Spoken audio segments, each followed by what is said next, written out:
Sir हफ्ते भर से ये लोग बाहर नहीं आए। हमें लगा कि शायद काकी को हॉस्पिटल में एडमिट किया होगा, क्योंकि काकी बहुत बीमार रहती है ना।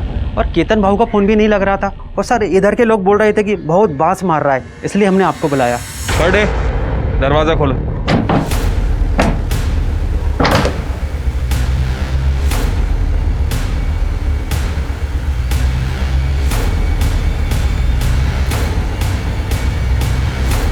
सर ये तो वही HTP-21 वायरस है। ये सेक्सुअली ट्रांसमिट होता है ना?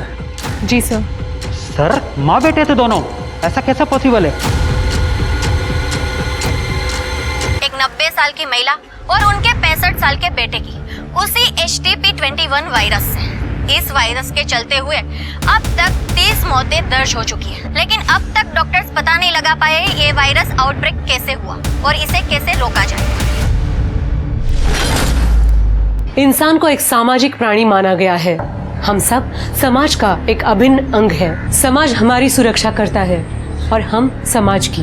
पर कहते हैं ना, एक गंदी मछली पूरे तालाब को गंदा कर देती है। वैसे ही एक इंसान और उसका गलत मकसद पूरे समाज की जड़ें हिलाकर रख देता है। नमस्कार, मैं सोनाली कुलकर्णी आपका स्वागत करती हूँ क्राइम पेट्रोल सतर्क के इस नए एपिसोड में। आज की हमारी कहानी एक ऐसे हादसे की है जिसमें अनगिनत लोगों की जानें गई, कई परिवार उजड़ गए, सिर्फ एक इंसान के गुनाहों की वजह से। जनजीवन पार्टी जिंदाबाद! जनजीवन पार्टी जिंदाबाद! जनजीवन पार्टी जिंदाबाद! बसा, हमारे जनजीवन पार्टी ने हमारे सभी मेंबर्स के काम को देखते हुए और पार्टी की प्रेसिडेंट से डिस्कस करने के बाद हमारी जनजीवन पार्टी ने यह डिसाइड किया है कि सोलापुर यूथ विंग को इसके आगे जय निकम लीड करेगा।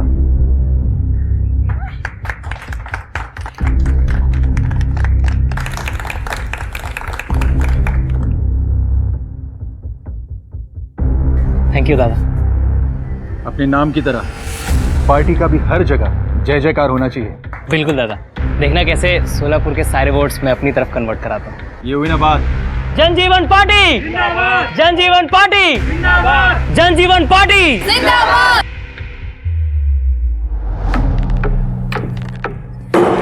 दादा, तू म्हणाला होतास की यूथ विंगची हेड तू मला बनवशील। पूरा साल मैंने उसके लिए मेहनत की और अब ये जय। जानवी, सोशल मीडिया पे सिर्फ फोटो डालना मतलब मेहनत करना नहीं होता। आणि राहिला प्रश्न जयचा, तर पार्टीचं कुठलंही काम असो, पेड़ लगाना हो, गड्ढे बुझाने हो या कोई धरना देना हो, पार्टी के हर एक काम को वो आगे से लीड करता है। तुम्हारे बाद में उसने पार्टी ज्वाइन की है, तो भी जाके पूछो सोलापुर में, हर एक बंदा उसे जानता है। पर दादा, मैं आपकी बहन हूं, उसका कोई फायदा नहीं। ये आजकल का ही हालत नहीं है। तुम भी मेहनत करो, पार्टी का काम आगे बढ़ाओ। मैं खुद बात करूंगा तेरे पोस्ट के लिए, पर सिर्फ तुम मेरी बहन हो इसलिए नहीं। शांत हो जाओ।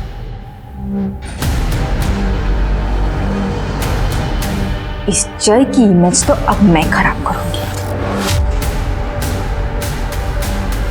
यार ये ऑटो भी अभी तक नहीं आया। अरे भाऊ, काय को ऑटो से जाने का? अब तो आप पार्टी के यूथ लीडर बन गए हो। पार्टी से गाड़ी ने जाओ ना थाटाने।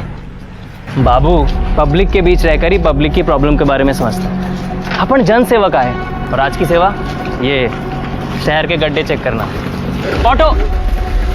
ऑटो वालों को शहर के सारे गड्ढों का एड्रेस मालूम होता है। क्या म्हणतेस मीना, बरोबर ना? अगदी बरोबर। बैठो भाऊ। कितना क्यूट है ना जेरी। कौन ये politician? Excuse me, politician cute नहीं कमीने होते हैं। कौन से एंगल से? कितना ज्यादा क्यूट है वो और कितना अच्छे काम भी करता है। और पता नहीं तुझ जैसे खड़ूस को खराब क्यों लगता है। यार वो मेरा क्रश है।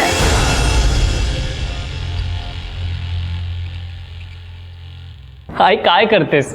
बाबा बोलो ना आई को। ना बाबा, ना ना ना ना ना, माँ बेटे के बीच में मैं कुछ नहीं बोलूंगा। पता चला मेरे को नजर की तरह उतार के फेंक दिया। रिस्कच नको। गप्पा बसाओ दोनों। मेरी और मेरी आस्था के बीच मत आइए। मेरा बेटा तरक्की कर रहा है। पहले कॉलेज में टॉप किया और अब सोलापुर का युवा मोर्चा संभालेगा। देख लेना, मेरा बेटा पूरी दुनिया का मुख्यमंत्री बनेगा। हाँ, दुनिया का मुख्यमंत्री बनेगा। ओ बरोबर। वाह, उधर मेरा घर उजड़ रहा है और इधर मेरा बाप अपने सौतेले परिवार के साथ पार्टी कर रहा है। दादा क्या हुआ?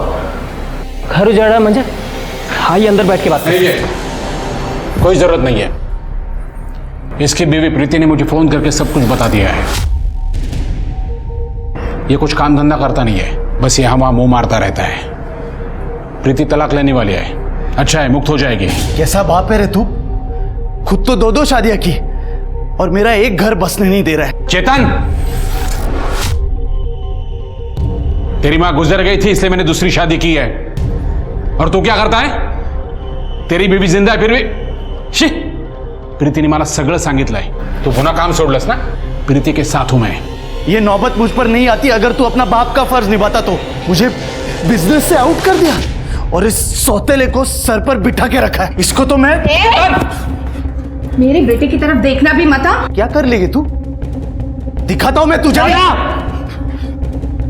बड़े भाई की तरह इज्जत देता हूं मैं आपको। मेरी आई से ऊंची आवाज में बात नहीं करना। निकाल साला। देख लूंगा मैं तुम सबको।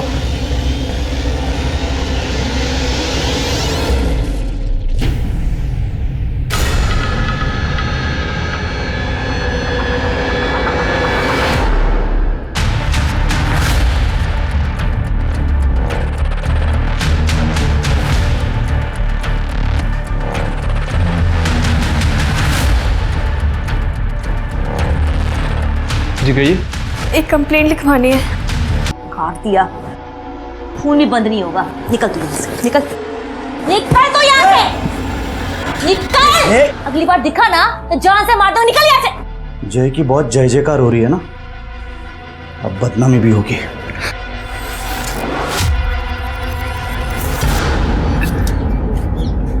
भाव थोड़ा सा यहाँ पे डालो ना।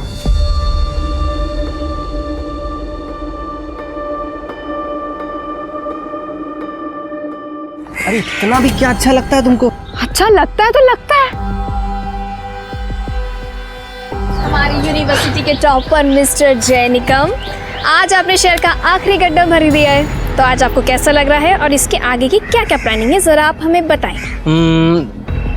देश का बेस्ट लॉयर बनना, गरीबों को मुफ्त कानून व्यवस्था मुहैया करवाना और अपने शहर को बेस्ट स्मार्ट सिटी बनाना। और फिर इन सब के बीच अगर टाइम मिला तो तुमसे शादी करना।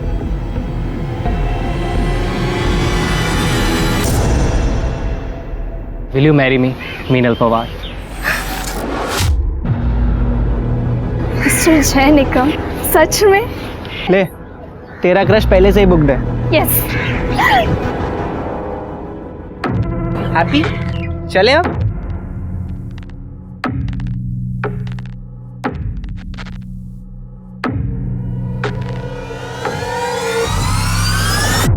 भावा, कसा आहेस? दादा आप? जय, अच्छा हो तू मुझे इधर मिल गया। मैं तुझे सॉरी बोलना चाहता हूँ जय। उस दिन प्रीति के जाने की वजह से मैंने तुम लोग को ना जाने क्या कुछ बोल दिया। आई एम रियली सॉरी जय। दादा कोई बात नहीं, टेंशन न कीजिए। नहीं लेकिन काय झालं जय? तो ऐसा लगा कुछ चुभा। वो कम्बल वाला आदमी वो भाव था। कहाँ गया? जय, तू बोले तो डॉक्टर के पास चले। अरे ये मेरा छोटा भाई है और हम निकम खानदान के बेटे हैं। इतना सा चुभने से कुछ नहीं होता हमको। क्या बोलते हो बाबा? हाँ? हो सकता है सेफ्टी पिन होगा उसके कम्बल में। हाँ, वही चुभ गया होगा। पक्का ना जय? हाँ, टेंशन नहीं।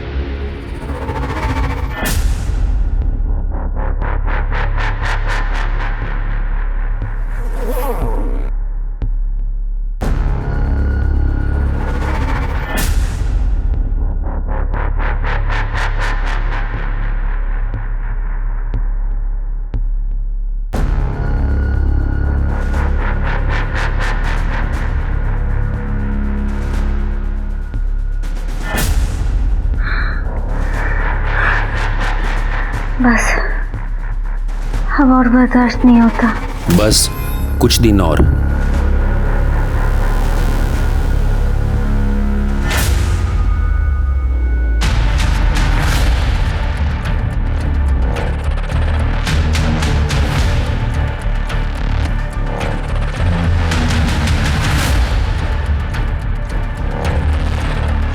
जी कहिए। एक कंप्लेंट लिखवानी है। तो मीनल जी, आपका ये कहना है कि आपके बॉयफ्रेंड जय निकम, इनकी मौत एक मर्डर है? हाँ सर, मर्डर है। 4 दिन पहले रोड पर उस दिन जो कुछ भी हुआ था, जैकी उस दिन बहुत तबीयत बिगड़ रही थी। तुरंत तो कुछ नहीं हुआ, शाम तक हमने पार्टी का पूरा काम किया जो एजेंडा पर था। जैक को अच्छा नहीं लग रहा था। शाम होते होते उसकी हालत बहुत बिगड़ने लगी थी सर। और ये देखिए। मीनल जी, हमें स्टार्ट से बताइए हुआ क्या था और आपको ऐसा क्यों लगा है जय की मौत मर्डर है? आई मुझे क्या हो रहा है? आई मुझे क्या हो रहा है? बहुत जलन हो रहा है। सब कुछ ठीक चल रहा था, एक अचानक ये सब क्या हो गया? आई बाबा को बोल रहा हूँ तो सब ठीक कर देते तेरा। आओ भगाना, मेरे बच्चे को क्या हो रहा है? बुलाइए ना किसी को। डॉक्टर जादव को फोन किया है मैंने, वो आते ही होंगे। अंकल, पता नहीं सुबह वो कोई पिन चुभने के बाद से ये सब हो रहा है। मैंने जय को बोला भी था कि डॉक्टर के पास चलते, लेकिन ये चेतन की वजह से जय डॉक्टर के पास भी नहीं गया। तू चुप कर, देर शाही मत बना। बाबा बुरा मत मानना, लेकिन ये सब सिम्टम्स देख के लग रहा है कि इसे नागिन हुआ है। क्या?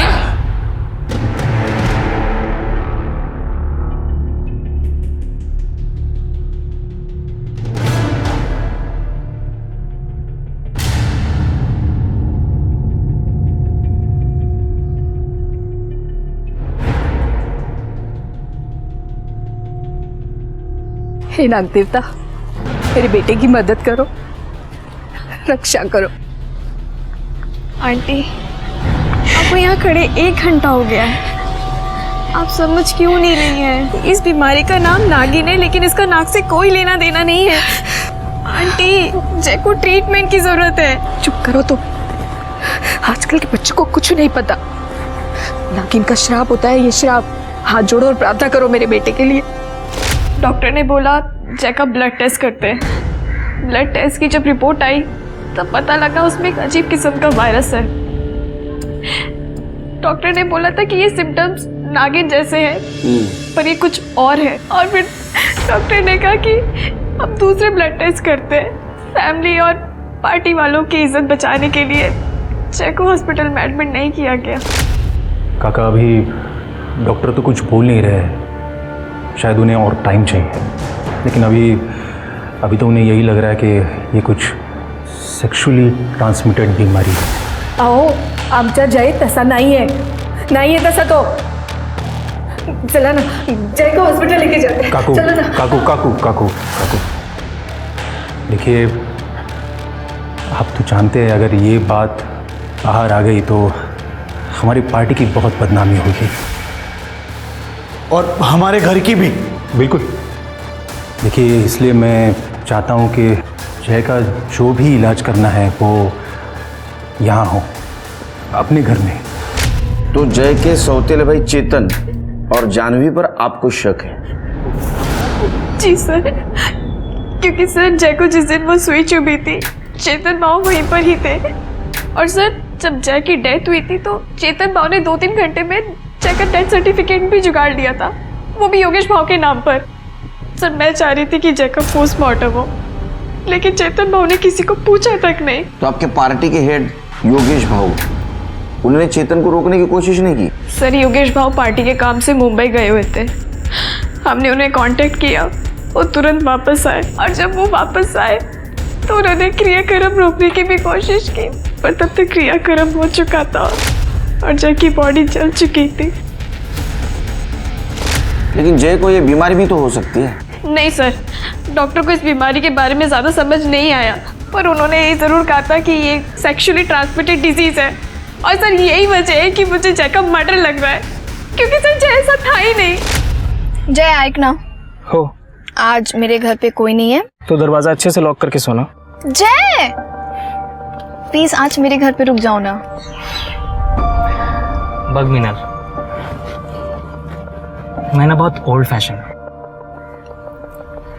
मी तुझ्यावर प्रेम करतो। मैं ना शादी के बाद ही तुझे अपना बनाना चाहता हूँ। जब तू मेरी अर्धांगिनी बनेगी तभी मेरा तुझ पे कोई हक होगा। सर प्लीज मैं आपके हाथ जोड़ती हूँ, जय का मर्डर हुआ है, प्लीज आप इस पे इन्वेस्टिगेशन कीजिए सर, प्लीज प्लीज सर। हम जरूर इन्वेस्टिगेट करने की कोशिश करेंगे। अब जाइए। Thank you sir. ये चेतन को बहुत जल्दी थी भाई का अंतिम संस्कार करने की। शिर्के, जय के दोस्त और योगेश, उनसे पूछताछ करो।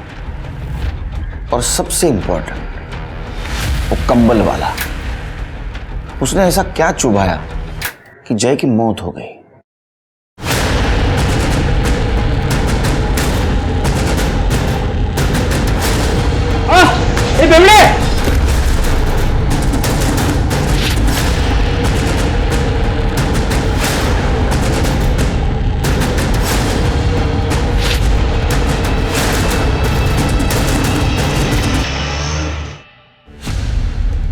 गुड लॉर्ड, प्रतीक, हाँ डिड यू सी?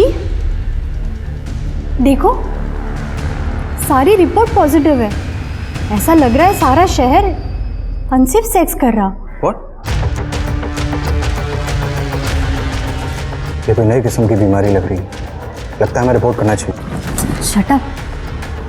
अरे अच्छा कमाने का मौका मिला है, तुम्हें बर्दाश्त नहीं हो रहा है क्या? जैसे चल रहा है चलने दो।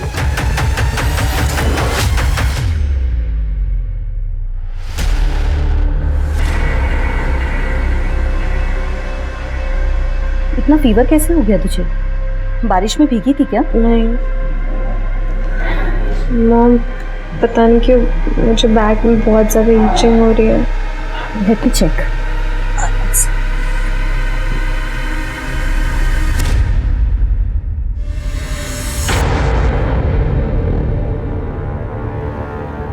Nathan! Nathan! Come here! What happened? ये देखो, हर्पिस नागिन। टेल मी निया, टेल मी, किसके साथ सोकर आई है? तुझे पढ़ने भेजा था या ये सब करने के लिए? वो मैंने सच में ऐसे कुछ नहीं किया, ट्रस्ट मी। ये एक सेक्सुअल डिजीज है निया। एक गॉड फियरिंग इंसान ये सब कभी नहीं करेगा। तूने हमारी फैमिली की नाक कटा दी। वो मैंने ऐसा कुछ नहीं किया है पापा, सच में। Shut up! अब जब तक तू पूरी तरीके से ठीक नहीं हो जाती, यही रहे इस कमरे के अंदर, और तेरा फोन भी मैं अपने साथ लेके जा रही हूँ। प्लीज नहीं, वो मैंने कुछ नहीं किया।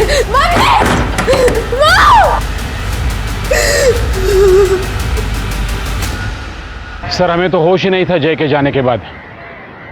चेतन ने किया सब कुछ। क्या आपको ऐसा नहीं लगता कि ये सब आपके बेटे और जय के सौतेले भाई चेतन ने किया होगा? क्योंकि जय सेक्सुअली एक्टिव नहीं था, उसकी गर्लफ्रेंड ने बताया। काय? म्हणजे चेतन ने जय को मारा? मेरे जय को चेतन ने मारा? नहीं मंगला। चेतन? मंगला, मंगला नहीं, मंगला। मेरे जय को मारा? मंगला रुको। ने मेरे जय को खून किया।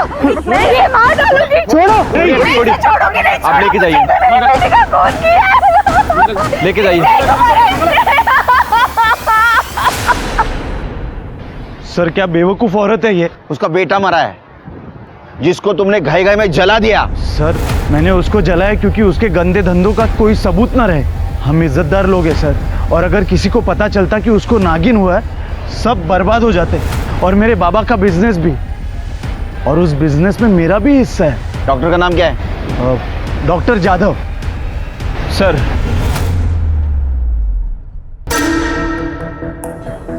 नहीं पापा, बेटा डरो नहीं, बेटा बेटा मत रो, इंजेक्शन ले ले तो जल्दी ठीक हो जाएगा।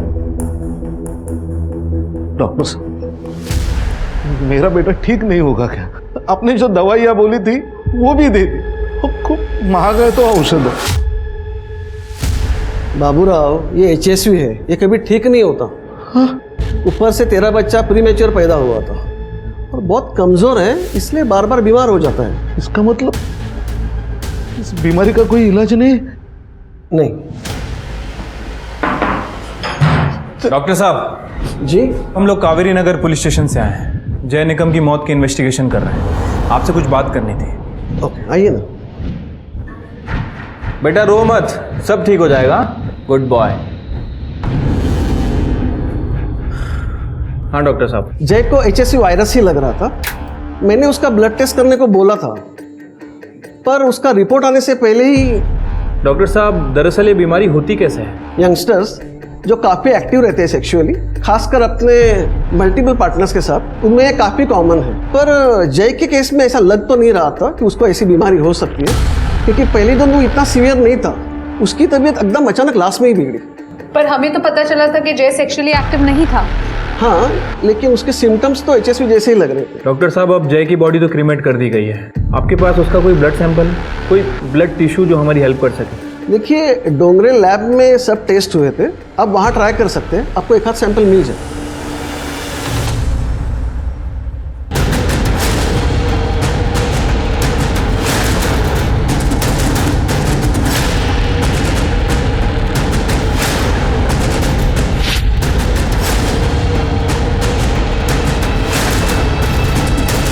Welcome doctor. Shirke, Tripti, doctor Vipul Rao है, बैठिए। हेलो।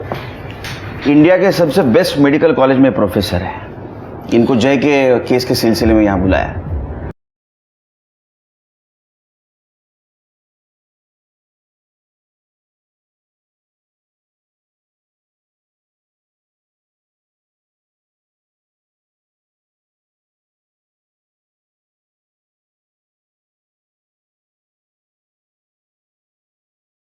थैंक यू डॉक्टर, आप इतने शॉर्ट नोटिस पर यहाँ आए। अरे it's all my pleasure, thanks.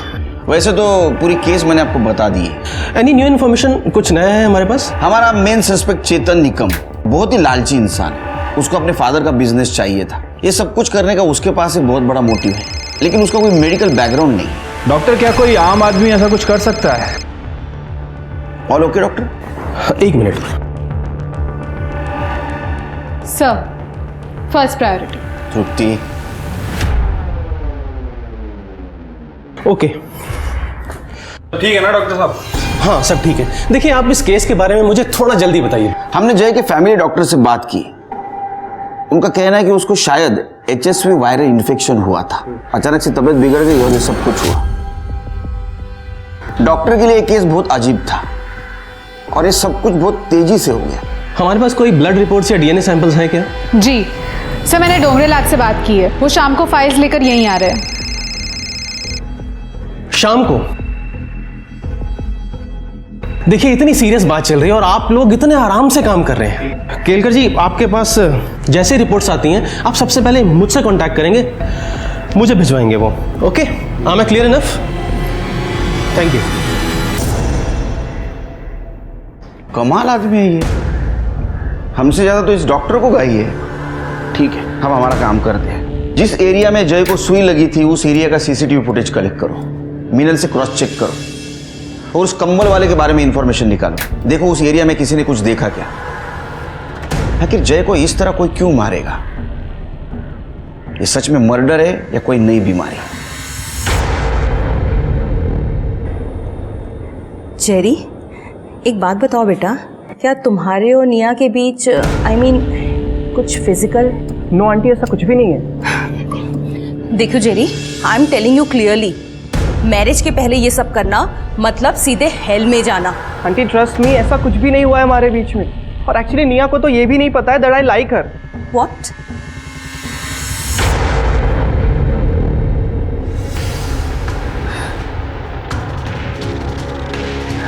निया बेटा, प्लीज मुझे बता, तो किसके साथ फिजिकली इन्वॉल्व हुई है? किसी के साथ कुछ भी नहीं किया।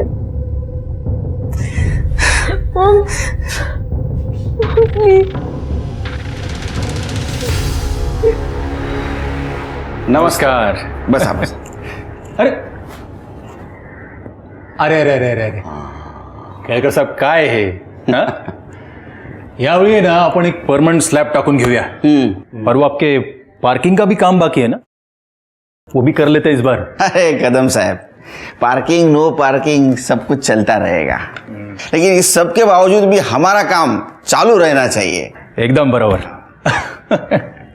बोलिए, तो मैं क्या सेवा करूं अभी आपकी? वो जय निकम आपका कार्यकर्ता था ना? हाँ, कार्यकर्ता तो था, पर उससे भी ज्यादा छोटी भाई की तरह था मेरे। मैंने खुद उसे पार्टी का सारा काम सिखाया था। और सुनने में आया था कि वो रेड लाइट एरिया में कुछ सोशल वर्क कर रहा है, सेक्स वर्कर्स की हेल्प करना वगैरह। और आखिर भटक गया। लेकिन उसके बावजूद भी आपने उसको पार्टी से नहीं निकाला? नहीं हटाया, क्योंकि उसका सोशल मीडिया पे काफ़ी अच्छा होल्ड था, लोगों के बीच जाकर काम करता था, पार्टी के हर एक काम को आगे से लीड करता था। और अगर ऐसे वक्त में मैं उसे पार्टी से निकाल देता तो फिर पार्टी के लिए तो ये सुसाइडल स्टेप हो जाता। ना, हमने सुना आपके बहन से उसका पंगा था। नहीं, पंगा नहीं, बस 2 यंग मेंबर्स में कंपटीशन था। दोनों सोलापुर युवा मोर्चा लीड करना चाहते थे। कोई शक नहीं कि जय में ज़्यादा काबिलियत थी। लेकिन इस सब की वजह से आपकी बहन को तो गुस्सा आया होगा, और शायद इसीलिए उसने बदला लेने की बात की। केलकर साहब, जानवी जिद्दी है, इसीलिए अभी तक पार्टी में आगे भी नहीं बढ़ी। जय की मौत तो कुछ HSV वायरस से हुई है ना, तो फिर मतलब ये इंक्वायरी वगैरह। क्योंकि वो बीमार होने से पहले उसको किसी ने कुछ चुभाया था, और उसकी बॉडी भी जल्दबाजी में जलाई गई। मैं जानता हूँ। मैं उस वक्त मुंबई में था। उसी वक्त मुझे चेतन का फ़ोन आया था, कह रहा था कि अगर उसकी बॉडी जल्दी नहीं जलाई तो फिर वो बीमारी पब्लिक कर देगा, उसके फोटोग्राफ्स पब्लिक कर देगा। और आप तो जानते हैं, पार्टी का इमेज का जब सवाल होता है तो खराब लगता है। ठीक है, आप जा सकते हैं, लेकिन आप और आपकी बहन शहर छोड़ के मत जाइए। हाँ, ठीक है, अच्छा लगा। हाँ, मुझे डाउट आ रहा है शेर के, ये योगेश को चेतन ने जय की बीमारी एक्सपोज करने की धमकी दी थी, और इसने बॉडी जलाने दी। इसके बहन पे ध्यान रखो, टेढ़ी खीर है वो। सर। अरे डॉक्टर आप? जी केलकर साहब, रिपोर्ट्स आई क्या? नहीं, अभी तक नहीं आए। देखिए, ये बीमारी इतनी बुरी तरह पूरे शहर में फैल रही है, और आप लोग हैं ना केलकर साहब, ये एक नए किस्म का वायरस है, एक नया वेरिएंट है। नए किस्म का वायरस? जी, इसके सिम्टम्स बिल्कुल HSV जैसे हैं, यानी कि नागिन जैसे, लेकिन ये उसके मुकाबले कहीं ज़्यादा खतरनाक है। डॉक्टर्स ने इसे नाम दिया HTP-21 वायरस। HSV एक सेक्सुअली ट्रांसमिटेड डिजीज़ है, और ऐसा लगता है कि HTP-21 भी इसी तरीके से फैल रहा है पूरे शहर में। जय इस बीमारी का पहला पेशेंट था, और अगर हमें उसकी रिपोर्ट्स मिल जाएं तो हमें ये बीमारी ठीक करने में मदद मिल सकती है sir, as simple as that. Kelkar साहब, देखिए, आपके पास जैसी ही रिपोर्ट्स आती हैं, आप सबसे पहले वो रिपोर्ट्स मुझे भिजवाएंगे, मुझसे कांटेक्ट करेंगे। Thank you. हेलो, हाँ बोलिए, किधर है? सर, इनकी बातें सुन के तो लग रहा है केस सॉल्व करने नहीं, बल्कि हमसे इन्फॉर्मेशन निकालने के लिए आए। इसका बैकग्राउंड चेक करो। सर। पुलिस अक्सर क्रिमिनल और क्राइम को समझ के, परख के क्रिमिनल की मानसिकता पहचानती है और मुजरिम तक पहुंचती है, पर एक वायरस की मानसिकता क्या सुराग दे पाती पुलिस को। इसलिए पुलिस ने अपनी सारी इन्वेस्टिगेशन, शक की सारी सुई ऐसे लोगों की तरफ मोड़ दी जिनका साइंस या मेडिकल बैकग्राउंड हो, पर वहाँ भी उन्हें कुछ ज़्यादा सफलता नहीं मिल रही थी। दूसरी ओर इस महामारी से मरने वालों की तादाद बढ़ती जा रही थी। पुलिस के पास सस्पेक्ट्स कम थे और समय उससे भी कम। मुबारक हो शबनम, अब तुम्हारा मिशन पूरा हुआ। शहर में लोग धड़ाधड़ मर रहे हैं, सब कुछ तुम्हारी हिम्मत की वजह से हुआ है। अब उन्हें समझ में आएगा कि दर्द क्या होता है। अब मुझे मार दो, और बर्दाश्त नहीं होता। तेरी बॉडी में ये वायरस और भी खतरनाक होता जा रहा है। तेरा जिंदा होना इस वायरस के पनपने के लिए बहुत जरूरी है।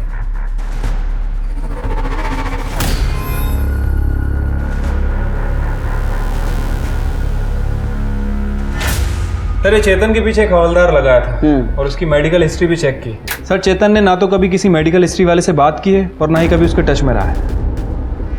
तो जय को ये बीमारी हुई कैसे? सर, सेम हाल जानवी का भी है। उसका सारा टाइम फोटोज खींचने में और उन फोटोज को सोशल मीडिया में अपलोड करने में जाता है। बाकी उसके कॉल रिकॉर्ड्स भी क्लीन है।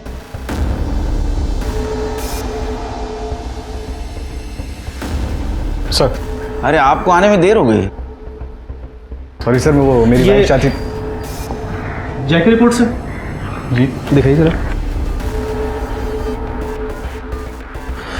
प्रतीक, जय इस केस का पहला पेशेंट था ना? जी, उसके बाद से ही शहर में केसेस बढ़ने स्टार्ट हुए थे। नहीं प्रतीक, ये सिर्फ सोलापुर में हो रहा है क्या? As far as I know, yes.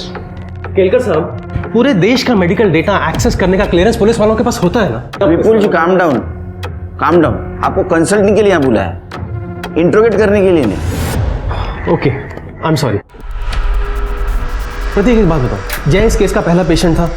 देखिए, अगर जय सोर्स है और अगर हमें उसका ब्लड सैंपल मिल जाए तो हमें ये बीमारी ठीक करने में काफी मदद मिल सकती है, हेल्प मिल सकती है हमें। सर फिलहाल वर्कलोड काफ़ी ज़्यादा है, पर फिर भी मैं ट्रैक करने की कोशिश करूँगा। I try my best.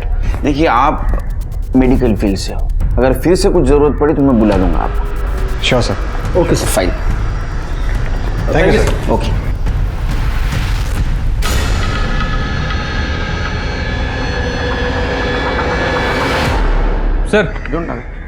Sir, ये विपुल की हिस्ट्री तो बहुत गड़बड़ है। 1 साल पहले उसे हॉस्पिटल से निकाल दिया गया था। अरे देवा। सर, और तो और इस विपुल को हाइपोकॉन्ड्रिया है। क्या? हाइपोकॉन्ड्रिया। अच्छा, ये नवीन का है? सर, यानी कोई भी बीमारी से डर, शायद इसलिए वो इतना अजीब बिहेव करता है। मतलब गुस्से वाला, सन की डरा हुआ आदमी। अरे बाप रे, ऐसा आदमी तो टिकिंग टाइम बम से भी डेंजरस होता है। इसके ऊपर नजर रखो। अरे प्रतीक, कहाँ गए थे? ये देखो, एक लड़की की रिपोर्ट मिली है, निया पिंटो। इसकी रिपोर्ट बिल्कुल जय निकम की रिपोर्ट से मैच करती है। अब देखना, इसे यूज करके हम अच्छे पैसे कमाएंगे। बताओ ना, तुम्हें आइडिया कैसे लगा? प्लीज डोंट बी सिक मीरा। इंसानियत कहाँ गई है तुम्हारी? हम जय और निया दोनों की रिपोर्ट पुलिस को देने वाले हैं। That's it. सर, जय की रिपोर्ट बहुत अजीब थी। HSV इन्फेक्शन था उसे, पर बहुत खतरनाक। HTP-21। सर, जय के बाद हमारे पास लगभग 33 रिपोर्ट्स आई हैं और उनमें से 24 लोगों की बॉडी में सेम वायरस है और ये वायरस अपने आप को बहुत जल्दी कल्टीवेट कर रहा है। सर, मैं आपको एक शॉकिंग केस दिखाता हूँ। ये दोनों केसेस में सिम्टम्स सेम। निया पिंटो। सर, इसकी ब्लड रिपोर्ट और जय की रिपोर्ट में काफ़ी सिमिलैरिटी है। इसके ब्लड में 98% तक वायरस काफ़ी एक्टिवेट हो गया है। और सर, इंटरेस्टिंग बात यह है कि निया वर्जिन है और ये वहाँ के डॉक्टर से पता चला है। वो वर्जिन थी, इसका मतलब उसे बीमारी नहीं होनी चाहिए थी। देखिए, मुझे लगता है कि हमें निया और जय, इन दोनों के जो ब्लड सैंपल्स हैं मुंबई भेज देने चाहिए, किसी वायरस के बहुत एडवांस्ड और बड़े लैब। आप वो सैंपल्स मुझे दे दीजिए, मैं खुद भिजवा देता हूँ। अरे आप क्यों तकलीफ कर रहे हैं विमल जी? सिर्फ ये सैंपल उस लैब में मुंबई भिजवा देना और रिपोर्ट जल्द से जल्द मंगवा लेना। अच्छा, इसके पहले ऐसी बीमारी कभी फैली है? जी सर, महामारी होती है, पर ये उससे अलग है। I mean, टारगेटेड बीमारी है। और सर, इसके पीछे एक थियरी भी है। क्या? सर, जब भी कोई फार्मा कंपनी अपनी नई ड्रग लॉन्च करती है तो उसका सक्सेस बीमार लोगों से डायरेक्टली प्रोपोर्शनेट होता है। आप जानते हैं ऐसे किसी नए ड्रग को? हाँ sir, the leading pharma private limited. ये कंपनी सेक्सुअली ट्रांसमिटेड वायरस पर रिसर्च कर रही है। पर सर, इंडिया में HSV इन्फेक्टेड लोग बहुत कम हैं। I mean, life threatening cases. इसको अटेंशन तभी मिलेगा जब केसेस बढ़ेंगी और लोग मरेंगे। शिरके, ये लीडिंग फार्मा कंपनी के बारे में पूछताछ करो और वो निया के डॉक्टर, उनसे पूछो निया से कब मिल सकते। मेरे मॉम डैड कहाँ हैं? पता नहीं, तुम आराम करो। एक्सक्यूज मी, निया, हम जय निकम की डेथ को इन्वेस्टिगेट कर रहे हैं। उसी सिलसिले में हमें तुमसे कुछ क्वेश्चंस पूछने हैं। निया, तुम्हारे ब्लड रिपोर्ट से पता चला है कि तुम्हें भी वही बीमारी हुई है जो जय को हुई थी। जय को भी? हाँ निया, 19 सितंबर की सुबह जय को कुछ चुभाया गया था, जिसके बाद उसकी तबीयत बहुत बिगड़ गई थी। 19 सितंबर, उस दिन शाम को मैं कॉलेज से शाम को घर जा रही थी, तब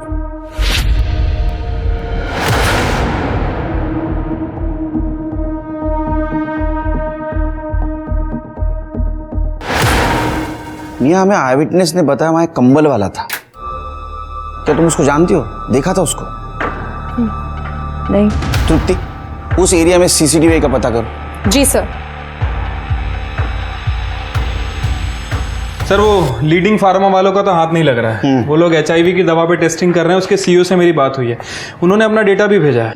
अरे इतने टेस्टिंग तो मेट्रोपॉलिटन सिटी में होते हैं। हाँ सर, वही तो मैं भी कह रहा हूँ। और STP-21 सिर्फ सोलापुर में फैला है। इससे इन लोगों को कोई फायदा नहीं होने वाला। सर हमें वो फुटेज मिल गया है जहाँ निया को इंजेक्शन चुभा था, और सर वो कंबल वाला आदमी भी वहीं से गुजरा था। मिनल को बुलाओ फुटेज चेक करने के लिए, देखो कुछ मिलता है क्या। जी सर।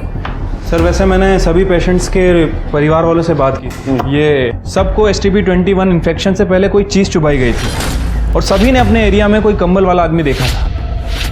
इसका मतलब है सेक्सुअली ट्रांसमिटेड डिसीज कोई इंजेक्शन के थ्रू फैला रहा है। हो सकता है सर। वैसे कुछ दिन पहले हमने एक डिस्ट्रेस कॉल भी अटेंड किया था। अब ये फुटेज और मिनल, इन दोनों से ही कुछ क्लू मिल सकता है।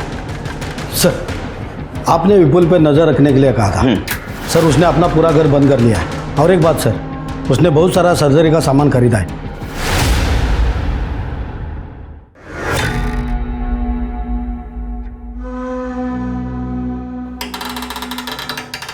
आई सॉरी आई, मुझे ये करना पड़ेगा, नहीं तो मैं मर जाऊंगा आई, और मैं मरना नहीं चाहता।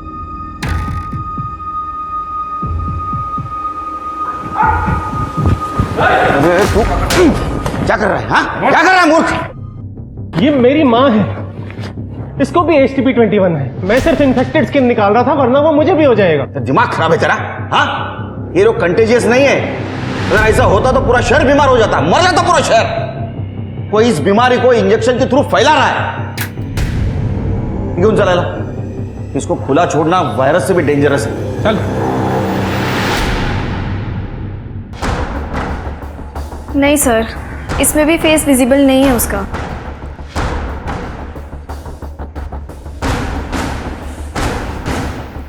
सर इसे कहीं तो देखा है।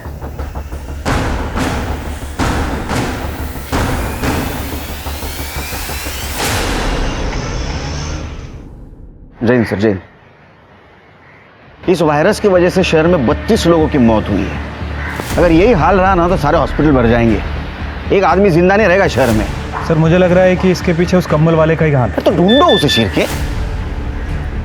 सर मुंबई वायरस लैब से जय और निया की ब्लड रिपोर्ट आ गई है। सर रिपोर्ट के हिसाब से दोनों के ब्लड में हर्पीस वायरस नाम का खतरनाक वेरिएंट है, H-MEGA-2। और सर इसके साथ साथ ITP ब्लड डिसऑर्डर के ट्रेसेस भी मिले हैं। STP-21 इसी का म्यूटेंट वर्जन है सर। मतलब ये दोनों बीमारियां एक दूसरे से जुड़ी हुई है? नहीं सर, मुझे कुछ गड़बड़ लग रही है। सर ये देखिए, पिछले महीने मुंबई वायरस लैब से H-MEGA-2 मंगवाया गया था, और एड्रेस देखिए डोंगरे लैब का है। उठाओ उनको। ये वायरस तुमने मंगवाया था, ये वायरस तुमने सारे शहर में फैलाया। 32 लोगों की मौत हो गई।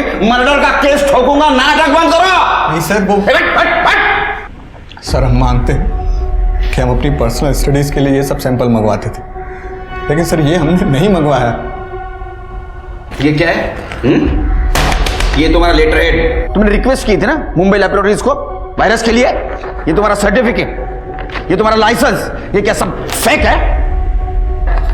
सर एक मिनट, सर हम क्लिनिक के एड्रेस पे कुछ भी नहीं मंगवाते थे। जितने भी पर्सनल एक्सपेरिमेंट्स थे हम सारे घर पर ही करते थे। बकवास बंद, बिल्कुल बकवास बंद।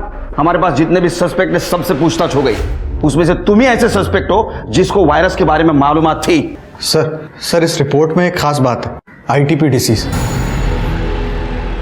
Sir it's a blood disorder, और ये डिसीज बहुत रेयर होती है। इस डिसीज में ब्रूसिंग होती है, ब्लीडिंग होती है। सर हम रिक्वेस्ट कर रहे हैं आपसे, आप हमारे कहने पर प्लीज सर मेडिकल एसोसिएशन से लिस्ट चेक करवा लीजिए, आपको सब कुछ मिल जाए।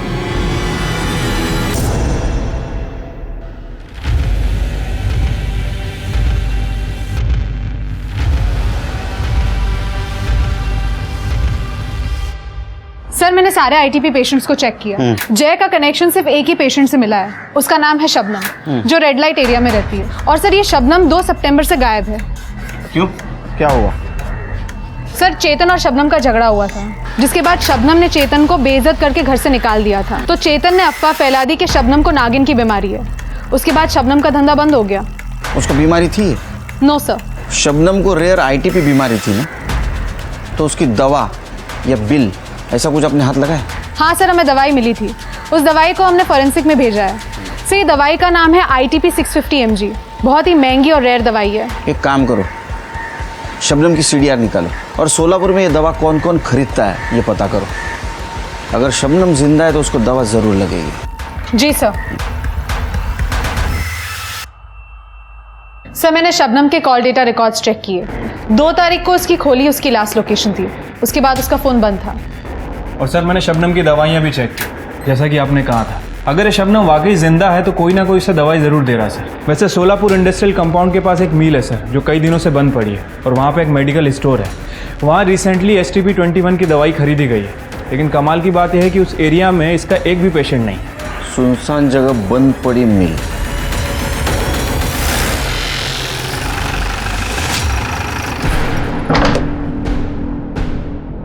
शबनम, रस्सी खोलो। कर दे, एम्बुलेंस ला बोलो। सर किसने किया तुम्हारे साथ ये? कौन है वो?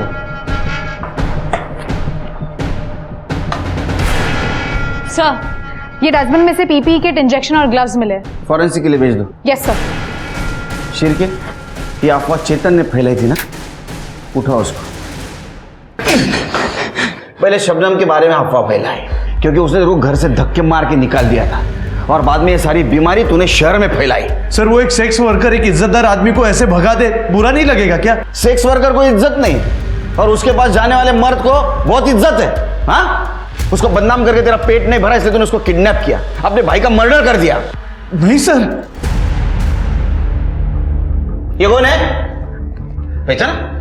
तू है ना कंबल ओढ़ के सारे शहर में घूम रहा है ना इंजेक्शन मारते? सर बगा ना, उसका कॉम्प्लेक्शन और मेरा कॉम्प्लेक्शन अलग है सर। सर जिस दिन शबनम गायब हुई थी मैं मेरी बीवी के घर पे गया था उसको मनाने। सर मैंने जय को सच में नहीं मारा है।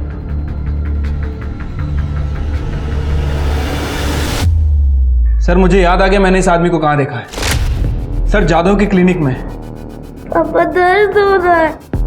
सब ठीक होगा, अब इंजेक्शन लिया ना, चुप बैठेगा ना। ये देख मेरा कड़ा है ना, वैसे कड़ा ला के दूंगा तुझे। व्हाट? उन सबको इंजेक्शन तू दे रहा था ना? तेरे से पूछ रहा हूं, तू दे रहा था ना इंजेक्शन? बोलता क्यों नहीं, बोल। हाँ 5:30 मेंटल घरी आलो। सर इस बाबूराव को बहुत तोड़ा, लेकिन कुछ बोल नहीं रहा है सर। इसका मतलब ये महामारी उसने नहीं फैलाई? सर बाबूराव के बेटे को बचपन से HSV था। उसकी माँ एक सेक्स वर्कर थी। बच्चा बहुत ही प्रीमेच्योर पैदा हुआ था, इसलिए उसकी इम्यूनिटी भी बहुत कम थी। और आस पड़ोसी के लोग का कहना है कि बाबूराव बहुत ही खुश हो रहा था कि बीमारी फैल रही थी। उसका कहना था कि फाइनली उसके बेटे का इलाज हो जाएगा। इसका मतलब ये महामारी बाबूराव ने नहीं फैलाई, वो सिर्फ अपने बच्चे के इलाज के लिए सब कुछ कर रहा था। हो सकता है सर। वैसे मैंने शबनम की मेडिकल रिपोर्ट भी चेक की। शबनम को अभी तक होश नहीं आया सर, लेकिन उसकी बॉडी पे इस तरह के पंचर वुंड्स है जैसे लगता है कि किसी ने गलत तरीके से उसका ब्लड निकाला है। तो हो सकता है जिसने ब्लड निकाला उसको ब्लड निकालने का तरीका मालूम नहीं था, जैसे कि बाबूराव। सर बाबूराव हो सकता है, लेकिन वो मुंबई से इतनी अच्छी इंग्लिश लिख के वो वायरस नहीं मंगवा सकता। उसका फ़ोन चेक करो। सर क्लब के फिंगरप्रिंट्स मैच हो गए।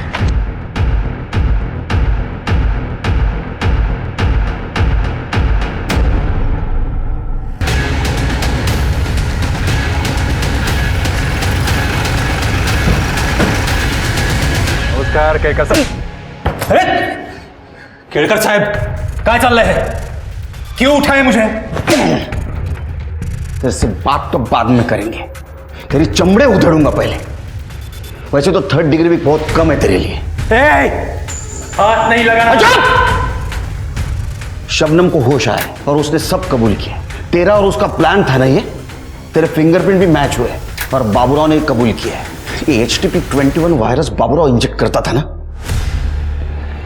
47 लोगों की जान गई है, 47 लोगों का मर्डर किया है तुमने।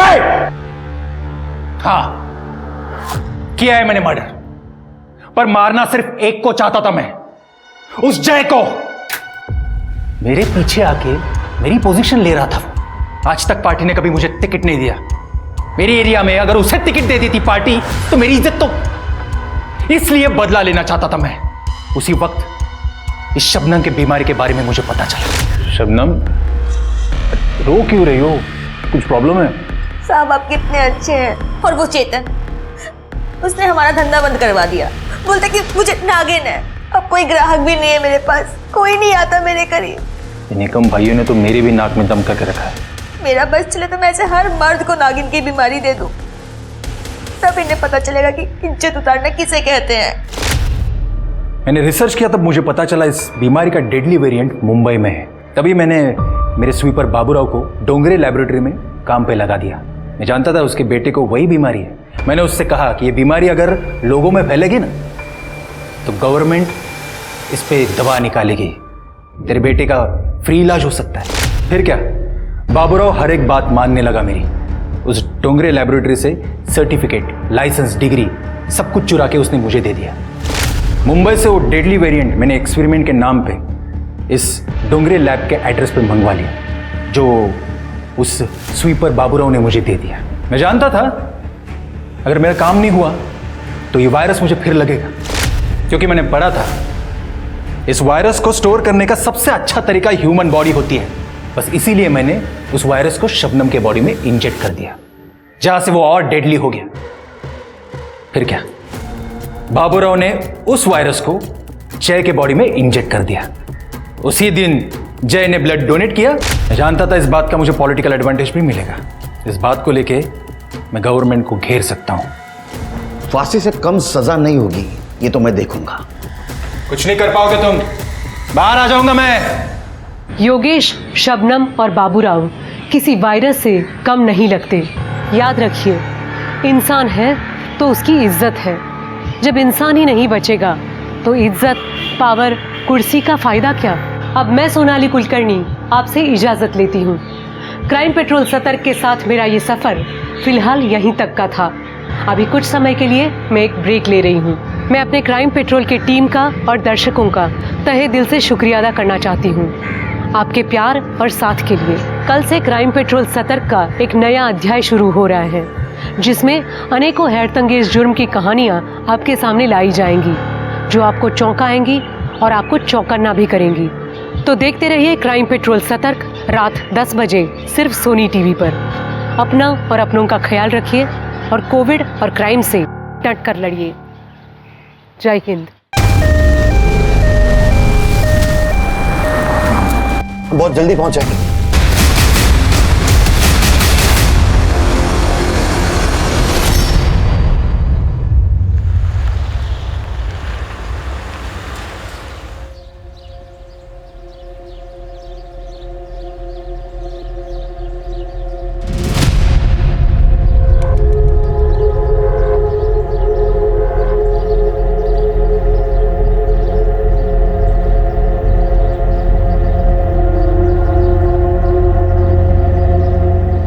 मुझे हमेशा गर्व था अपनी बेटी पर और रहेगा। उसने कभी भी अपनी परवाह नहीं की, हमेशा ड्यूटी को पहले रखा। कितनी खुश थी वो जिस दिन वो पुलिस ऑफिसर बनी थी। निशु, पापा, मेरी बेटी पुलिस में है जी। अरे तूने मेरा सर ऊंचा कर दिया। ये बता, पोस्टिंग कौन से थाने में हुई है? अंधेरी वेस्ट। वही आसपास किराए पे कोई घर ले लूंगी। पापा, मैं बचपन में हमेशा कहती थी ना कि एक दिन विलेन की खूब पिटाई करूंगी और उनको जेल में डाल दूंगी। तो आज सच में उनकी सफाई करने का वक्त आ गया। अब मत बैसा,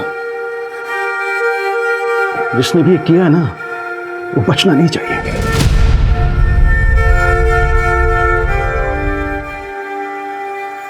निशा मैम हमारे पुलिस डिपार्टमेंट की सबसे होनहार ऑफिसर्स में से थी। उनका जाना हमारे पूरे पुलिस डिपार्टमेंट के लिए बहुत बड़ा धक्का है। मैं वादा करता हूं आपसे, उनके कातिल ज्यादा दिन तक बच नहीं पाएंगे।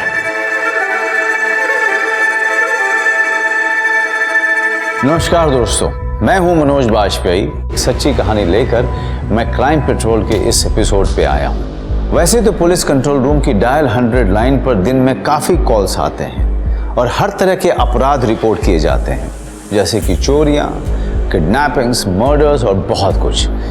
पर इस केस में डायल 100 पर एक ऐसा कॉल आया जिसमें कि एक पुलिस अफसर को ही गोली मारे जाने की घटना रिपोर्ट की गई। एक ऐसी होनहार और ईमानदार पुलिस अफसर जो बहुत आगे जा सकती थी, बहुत बड़े बड़े काम कर सकती थी, पर उसे वो मौका नहीं दिया गया।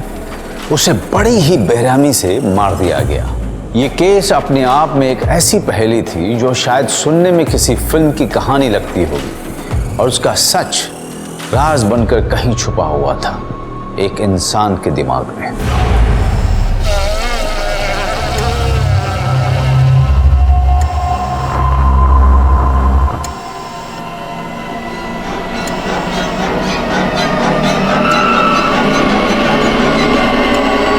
अरे क्या करें आप? ये सब क्या है? क्या हुआ? क्या है मुझे? एक्सीडेंट हुआ था आपका। एक्सीडेंट? जी। कब? कुछ याद क्यों नहीं आ रहा है मुझे? हूँ कौन मैं? नाम क्या है मेरा? क्या नाम है मेरा?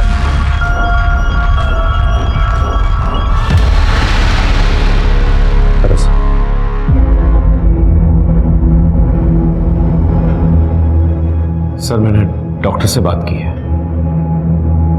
सर, मैं प्रदीप सर, मैं आपके साथ काम करता हूँ। सर, डॉक्टर ने कहा है कि सर पे चोट लगने की वजह से आपको रेट्रोग्रेड एमनीशिया हो गया। इसका मतलब आपकी याददाश्त जा चुकी है सर। मैं कौन हूँ? आपका नाम अरविंद मुदगल है सर।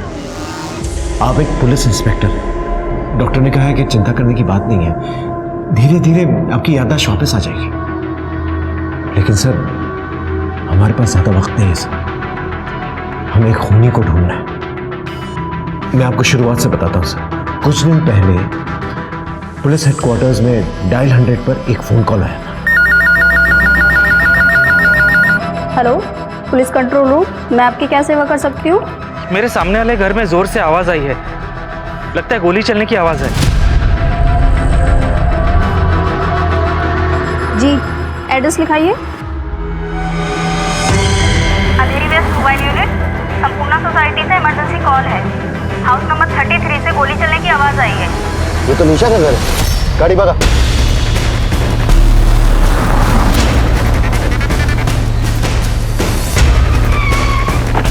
प्लीज हटिए, हटिए यहाँ से।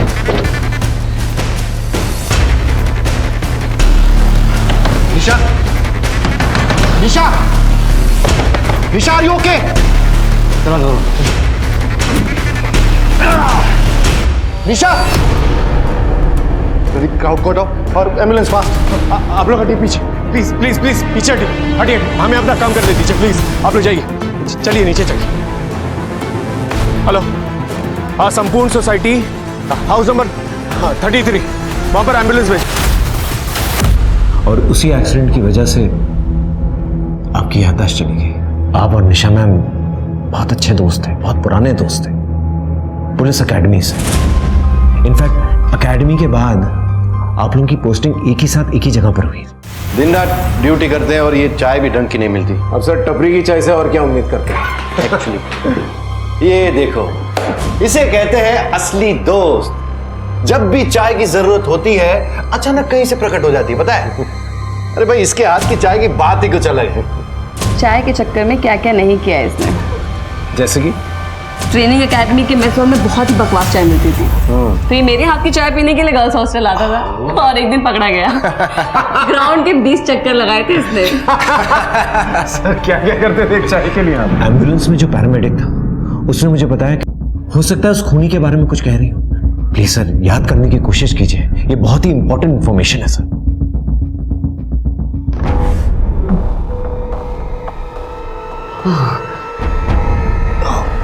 नहीं याद आ रहा है मुझे कुछ। No problem sir, no problem. आप रिलैक्स कीजिए।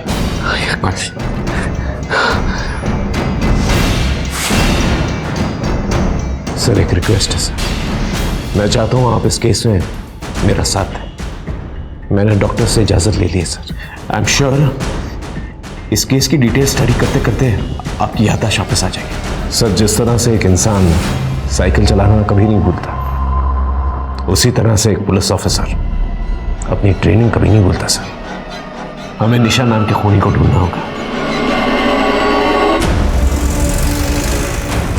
निशा के घर का दरवाजा बंद था, लॉक भी तोड़ा नहीं गया था। क्या सबूत है कि मर्डर हुआ है? हो सकता है सुसाइड हो।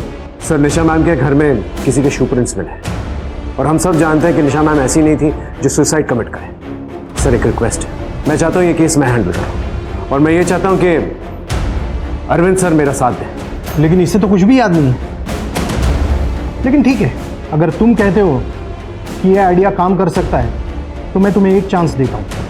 हाँ, लेकिन मीडिया अटेंशन नहीं चाहिए। एक पुलिस ऑफिसर की मौत हुई है, बहुत सेंसिटिव केस है। I will make sure of that and thank you so much. आइए सर, आइए।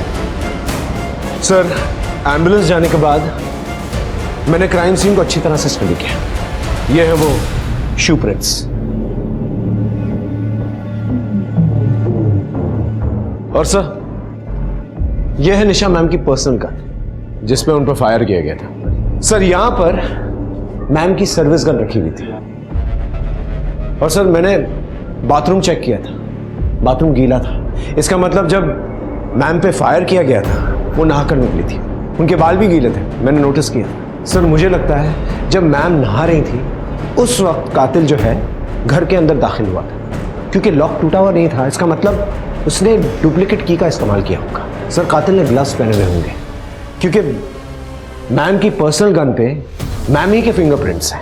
सर लेकिन मेरी एक बात समझ में नहीं आ रही है, जब मैम की सर्विस गन यहां सामने पड़ी हुई थी तो कातिल ने उनकी पर्सनल गन ड्रॉअर में से क्यों निकाली और उन पर फायर किया?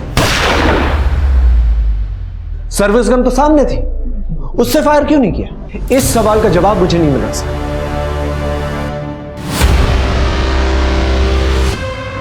आप ही ने फोन किया था ना डायल 100 पे? हाँ सर, मैंने ही किया था। मैं यही सामने रहता हूँ। कुछ 6 बजे के आसपास जोर से आवाज़ आई थी। पहले पता नहीं चला कि गोली की आवाज़ है या क्या है, लेकिन जैसे मुझे कुछ गड़बड़ लगी मैंने डायल 100 पे कॉल किया। आते जाते किसी को देखा था? सर कुछ 5:30 बजे के लगभग निशा मैडम आई थी। निशा मैम के घर की चाबी और किस किस के पास है? चाबी तो अनीता के पास में रहती है, अनीता ही खाना बनाती होंगे यहाँ पे। अनीता खाना बना के कितने बजे निकली थी? सर मैडम के घर आने के कुछ ही देर बाद ही, और उनका रोज़ का खाना बनाकर मैं उसी टाइम निकलती हूँ। और हाँ सर, उस दिन जब मैं निकली तब मैडम नहाने जा रही थी। चेयरमैन साहब, सोसाइटी में जितने भी मेंबर्स हैं और स्टाफ मेंबर्स हैं उनकी सारी डिटेल्स चाहिए मुझे, और ये जो कैमरा सीसीटीवी कैमरा लगा हुआ है यहाँ पर गेट के पास उसकी भी फुटेज चाहिए मुझे। एक मिनट आइए मेरे साथ।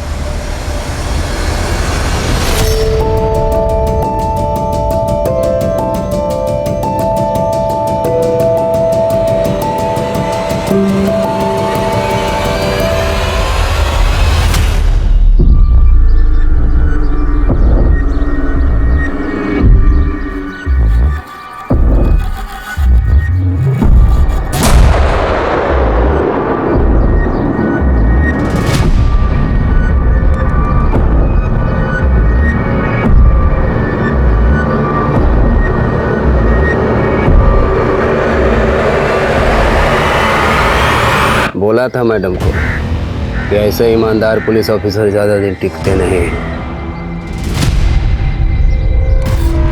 उस दिन बहुत हीरोगिरी दिखा रहे थे, क्या हुआ? निकल गई?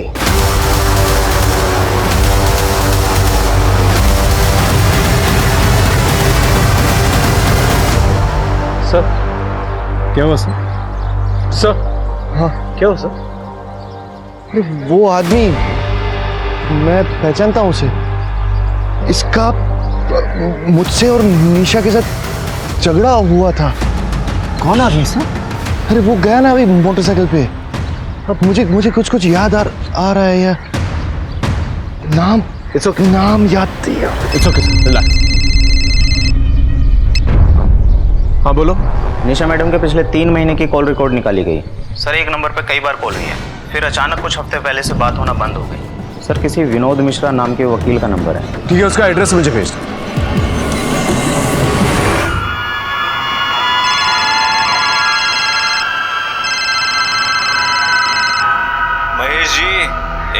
सोच लीजिए, अब तो बेटी भी चली गई आपकी।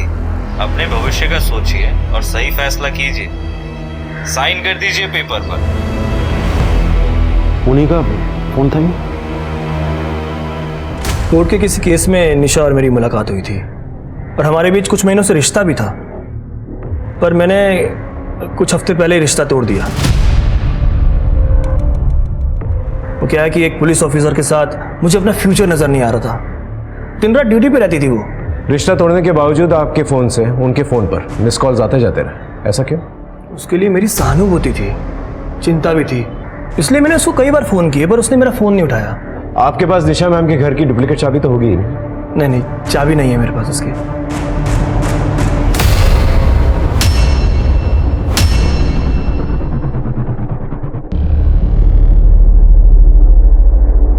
क्या मैं आपके जूते चेक कर सकता हूँ प्लीज? Go ahead.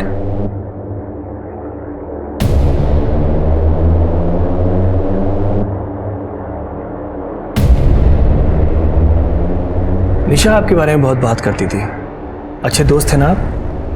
जी हाँ, thank you for the information. अगर हमें दोबारा कोई जरूरत पड़ेगी तो आपको तंग करें।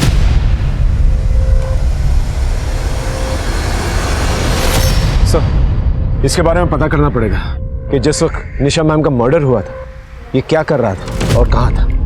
हाँ सर, आपको उस बाइक वाले का नाम याद आया? कोशिश कीजिए, शायद याद आ जाए। करीम हूं मैं, करीम। देख लूंगा तुम्हें। करीम नाम था उसका। यस करीम। सर पता करते हैं इस करीम के बारे में। हाँ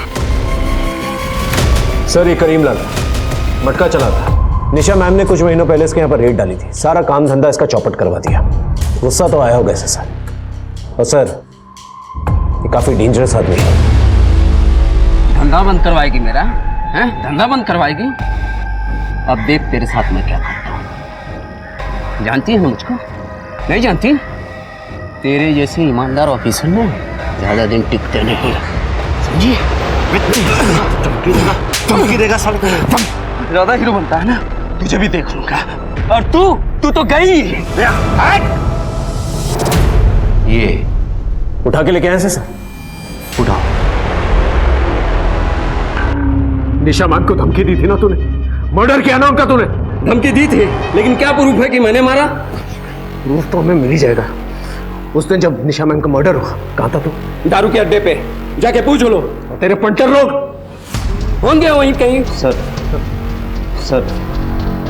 सर उस जूते के प्रिंट इसके किसी भी जूते से मैच नहीं हुआ। क्या हुआ? मिल गया सबूत? अब इधर ही रखोगे कि जाने भी दोगे? सर, सोसाइटी के पूरे फुटेज मिल गए और सोसाइटी के जितने भी मेंबर्स हैं सबकी डिटेल्स आ गई है। इसे अंदर ही रखो। सर।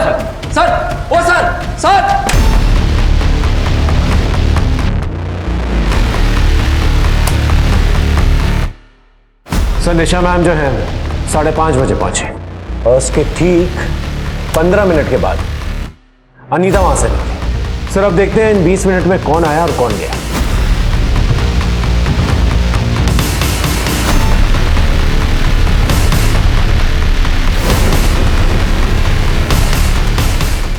ये कहाँ जा रहा है? ये तो निशा के घर की तरफ जा रहा है।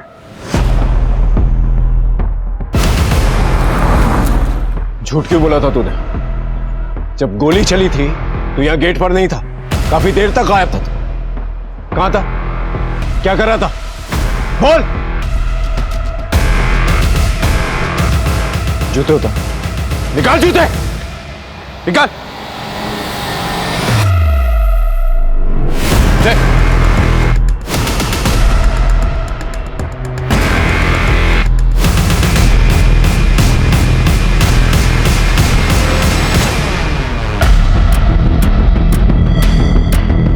सर, ये वही जूते के निशान है जो निशान हमें निशा मैम के घर में मिले थे। देखिए, क्या कर रहा था तू निशा मैम के घर के अंदर? बोल। निशा मैम को क्यों मारा? बोल। सर, सर, सर आराम से। सर उठिए, सर उठिए, उठिए, उठिए, आराम से, आराम से। सर ये जो वॉचमैन लक्ष्मण है ये पहले भी क्राइम कर चुका है, छोटे मोटे, और इसके घर से सस्ते वाले ड्रग्स भी मिले। लेकिन एक बात समझ में नहीं आ रही सर, निशा मैम को मारने का क्या मोटिव हो सकता है इसका? हो सकता है वो करीम का हाथ हो इसके पीछे, उसने अपनी गिरोह में शामिल कर लिया हो सकता है सर। अब ये बात तो लक्ष्मण ही बता सकता। अमित, लक्ष्मण की फोटो आसपास के पुलिस थाने में भिजवा दी। Yes sir. और वो जो चेयरमैन ने सोसाइटी वालों के पेपर्स दिए थे वो क्या है? Yes sir. एक इंटरेस्टिंग बात है सर, ये अनीता है जो निशा मैम के यहाँ पर खाना बनाने का काम करती थी। इंटरेस्टिंग बात यह है sir that she is a graduate, और ये बात मैंने कंफर्म की। फिर भी निशा मैम के यहाँ पर खाना बनाने का काम करती थी, और सिर्फ निशा मैम के यहाँ ही काम करती थी, और कुछ महीनों पहले ही इसने ज्वाइन किया। इतनी पढ़ी लिखी होने के बावजूद ये बाई का काम क्यों कर रही थी? सर ये तो रावत की बीवी है ना सर। कौन रावत? रावत हमारे थाने में कांस्टेबल था, आपके आने से पहले निशा मैडम के अंडर में काम कर रहा था सर। उसने सुसाइड किया था, और सर अंदर की बात यह है कि मैडम ने उसे रिश्वत लेते हुए पकड़ा था। मैडम ने बोला था या तो रिज़ाइन कर दे, वरना मैडम उसे एंटी करप्शन वालों को रिपोर्ट कर देते हैं सर। इसी शर्म की वजह से शायद उसने सुसाइड कर लिया होगा। और निशा को काफी समय तक इस बात का अफसोस भी था, उसने बताया था मुझे, कुछ कुछ याद आ रहा है मुझे। उसने खुद को मार लिया अरविंद, सुसाइड किया है उसने मेरी वजह से। शायद कहीं ना कहीं मैं जिम्मेदार हूँ इन सब में।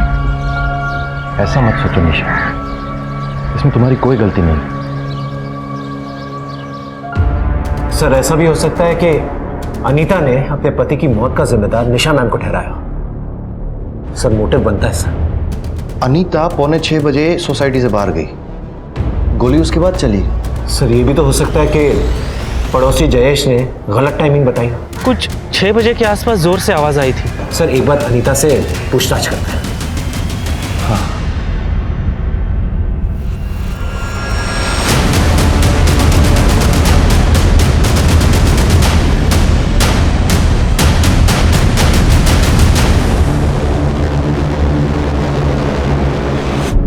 तुम्हें अपने पति की मौत का बदला लेना था, इसलिए काम वाली बनकर तुम निशा मैम के घर पे काम करने लग गई। तुम्हें पता था ना कि निशा मैम अपनी पर्सनल गन ड्रॉवर में रखती है, इसलिए साफ सफाई करते वक्त तुमने वो गन निकाली और उन पर गोली चला दी, है ना? नहीं सर, ऐसा कुछ भी नहीं हुआ है। सच बात ये है सर कि निशा मैडम जानती थी कि मैं कौन हूँ। मुझे दूसरा कोई जॉब नहीं मिल रहा था, इसलिए उन्होंने मेरी हेल्प की अपने यहाँ काम देकर। ये बात साबित कर सकती है? नहीं सर। जब तक का इन्वेस्टिगेशन चल रही है शहर छोड़ के मत जा।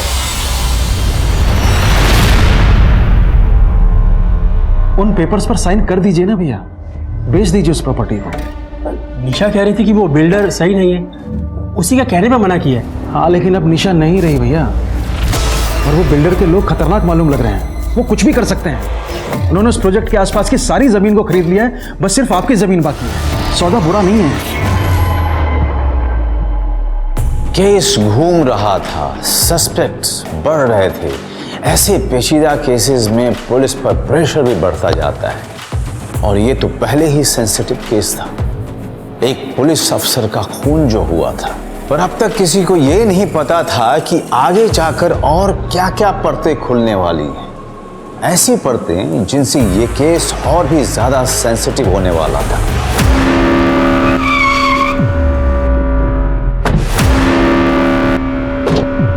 Sir, are you okay? या आई एम ओके। सर आप थोड़ा थोड़ा याद करिएगा कि निशा मैम ने आपको एम्बुलेंस में क्या कहा। क्या है कि अगर वो बात याद आ गई ना आपको तो we can crack the case. ठीक है सर? या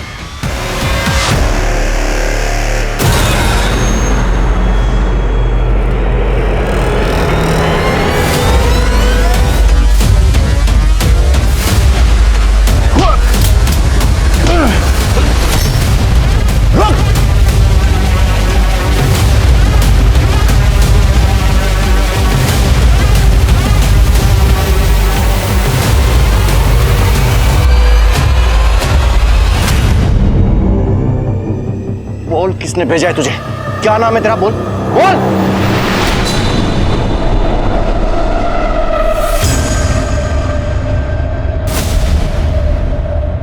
अरे ये कहाँ लेके आई है तू मुझे? यहाँ नहीं, वहाँ। अरे देख, अभी भी तुझे बोल रहा हूँ, ऐसे मामलों में मत पड़। अरविंद, बात इंसाफ की है और मैं पीछे नहीं हटूंगी। अरे पर ना कम ऑन, लेट्स गो, चलो। अरे सुन तो। Come on.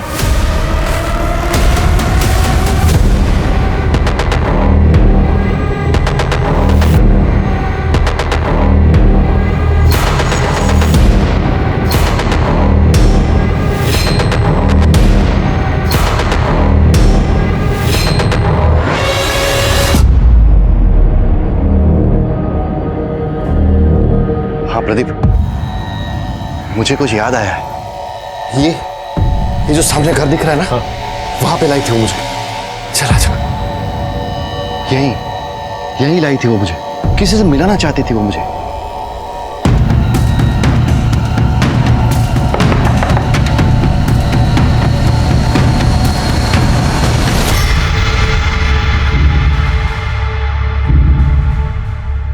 अरे अरविंद सर, आप? निशा मैडम कहाँ है? काफी दिन हो गए, वो आई भी नहीं और उनका फोन भी नहीं लग रहा है। दरअसल निशा मैम का मर्डर हुआ। या अल्लाह। आप जानती हैं कि निशा मैम अरविंद सर को यहाँ पर क्यों लेके आते थे? वो अकेली ही लड़ रही थी मेरे लिए। वो तो बस इनका सपोर्ट चाहती थी।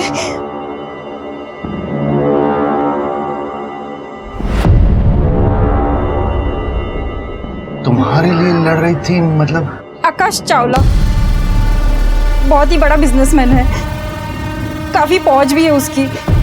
मैं उनकी यहाँ सफाई का काम करती थी। कुछ हफ्ते पहले उनके बेटे सर्वेश ने मेरे साथ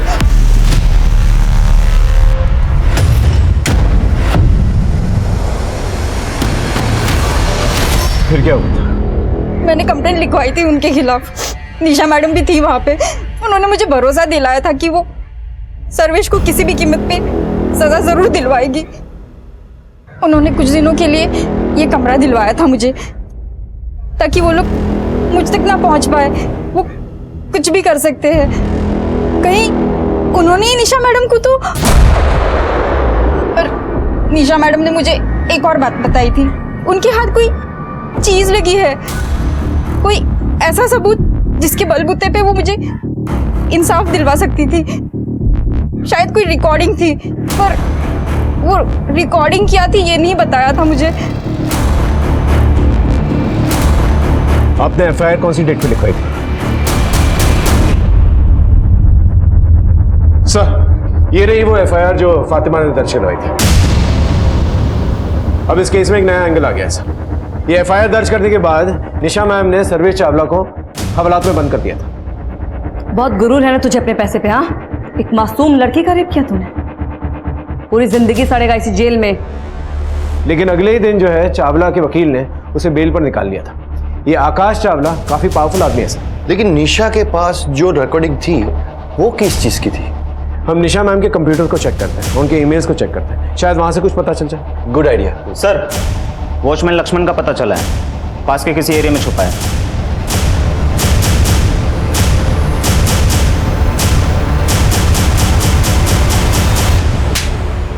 भागा क्यों था? भागा क्यों? बोल। साहब, मेरा पहले से क्रिमिनल रिकॉर्ड था। गरीब आदमी हूँ। मुझे लगा कि आप लोग खून के इल्जाम में मुझे फंसा देंगे, तो मैं डर गया था। तो तुम्हारे जूते के निशान उस घर में क्या कर रहे थे? कि एक दिन पहले निशा मैडम ने मुझे नशा करते हुए पकड़ लिया था। वो चेयरमैन को सब कुछ बता देती, मेरी नौकरी चली जाती। तो मैं बस उनसे माफ़ी मांगने गया था। मैम प्लीज़ माफ़ कर दीजिए। वॉचमैन और ड्यूटी पे नशा करते हो? जाओ अपना काम करो। अरे प्लीज क्या कर रहे हो? माफ कर दीजिए, प्लीज प्लीज। खड़े हो जाओ, उठो। एक मौका दे रही हूँ, लास्ट वार्निंग, लेकिन आज के बाद से कोई नशा नहीं। Thank you ma'am. 20 मिनट तक क्या कर रहा था तू? कहाँ था 20 मिनट तक? साहब, वो मैं पीछे नशा करने चले गया था। माफी मांगने नहीं गया था तू निशा मैम का खून करने गया था। खून नहीं कर सकता हूँ साहब, और मैं अपनी जॉब बहुत ईमानदारी के साथ करता हूँ। निशा मैडम को गाड़ी के बारे में मैं नहीं बताया था। कौन सी कार? वो लाल कलर की कार जो उनका पीछा कर रही थी, जो कभी कभी बाहर पार्क भी रहती थी। मुझे लग रहा है कि उनके घर पे कोई नजर रखता था, और वो गाड़ी का नंबर भी मैंने ही लाके दिया था उनको। वो नंबर है तेरे पास? हाँ है। सर आरटीओ से उस रेड कार के बारे में पता चला है। वो कार आकाश चावला के नाम पर रजिस्टर्ड है। इसका मतलब ये हुआ कि चावला निशा को डरा रहा था और जब वो नहीं डरी तो उसे मरवा दिया। लेकिन सर ये भी तो हो सकता है कि चावला सिर्फ डरा रहा हो और असल में खून लक्ष्मण करके चला गया, और लक्ष्मण हमें इन्फॉर्मेशन सिर्फ इसलिए दे रहा हो ताकि अपने आप को निर्दोष साबित करना चाहता है। लेकिन सर हमें आकाश चावला से एक बार मिलना तो पड़ेगा।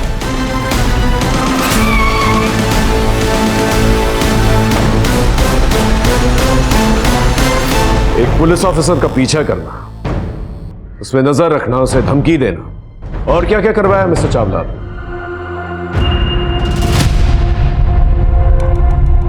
Look officer, I am a busy man. अगर आपको कुछ सवाल जवाब करने हैं तो आप मेरे पीए से अपॉइंटमेंट लेकर आइए, और वैसे भी अपने लॉयर के बिना मैं आपके किसी भी सवाल का जवाब नहीं दूंगा।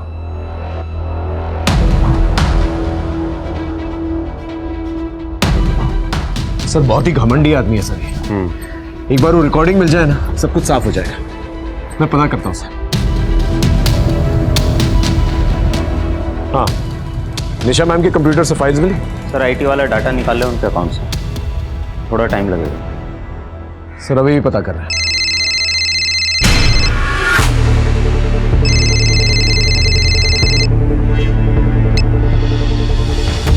Yes sir.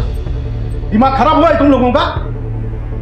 चावला जैसे बड़े आदमी को लपेट रहे हो केस में, कोई सबूत है उसके खिलाफ? नहीं है सर, लेकिन हम कोशिश कर रहे हैं सर। कोई जरूरत नहीं है, मैंने मना किया था ना, मीडिया अटेंशन नहीं चाहिए। चावला से दूर रहो और इस केस को जल्दी से जल्दी बंद करो। Is that clear? सर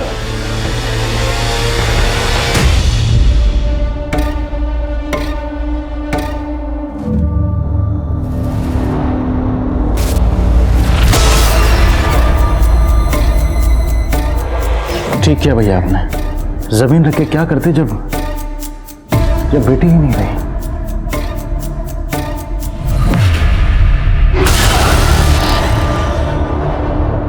राक्षस हो तुमने जो किया है ना, उसके लिए तुम्हें नर्क में भी जगह नहीं मिलेगी।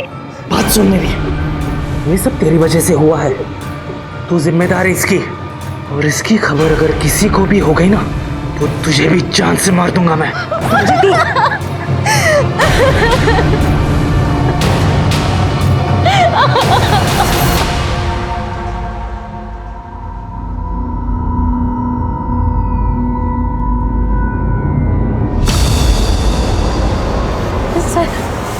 सर, मुझे आपको कुछ बताना है सर।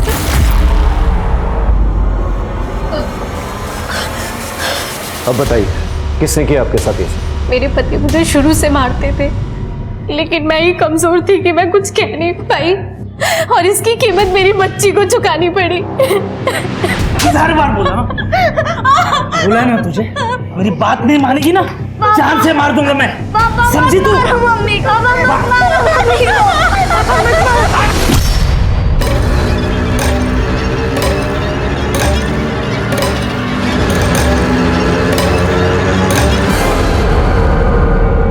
उस हैवान ने मेरी बच्ची को मारकर उसकी बॉडी प्लास्टिक में लपेटी और घर में छुपा दी ताकि किसी को कुछ पता ना चले। और सर उसने मुझे भी धमकी दी थी कि मैं किसी को कुछ ना बताऊं। बस सर इसी डर में मैंने किसी को कुछ नहीं बताया। और सर मुझे लगता है उस दिन निशा ने सारी आवाजें सुन ली थी, इसीलिए अगले दिन वो हमारे घर भी आई थी। मैं अंदर आ सकती हूँ? हाँ आइए।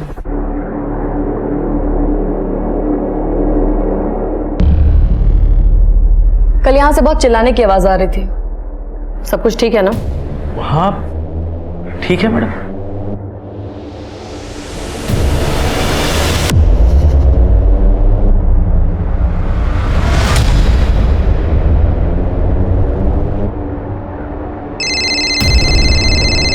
हेलो, या जिस काम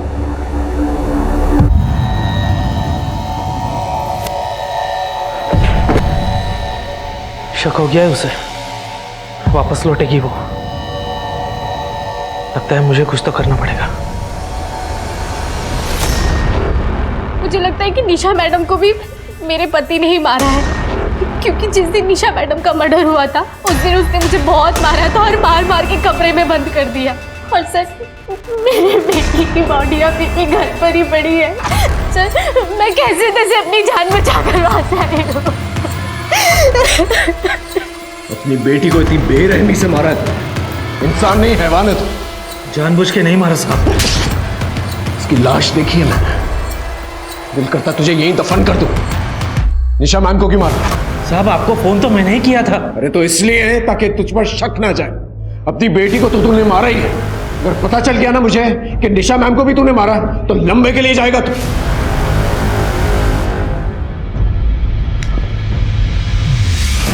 सर, बहुत शातिर है, मुंह नहीं खोल रहा। मतलब एक और सस्पेक्ट, इनमें से किसने किया कैसे पता चलेगा?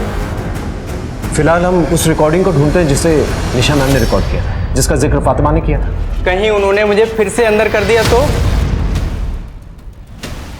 हुक्म का इक्का है मेरे पास।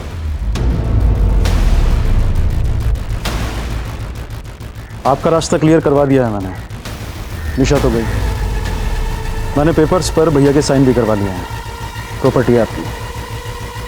पर हाँ, आपने जो मुझसे वादा किया था वो पैसे मुझे दे दीजिए बस, कैश। सर, हमने निशा मैम के सारे कंप्यूटर फाइल्स चेक किए, सारी ईमेल्स चेक की, लेकिन रिकॉर्डिंग कहीं नहीं मिली है वैसे। लेकिन अगर वो रिकॉर्डिंग इतनी इंपॉर्टेंट थी तो कहीं ऐसा तो नहीं कि निशा ने उस रिकॉर्डिंग को अपने घर में छुपा के रखा? हो सकता है। Let's move.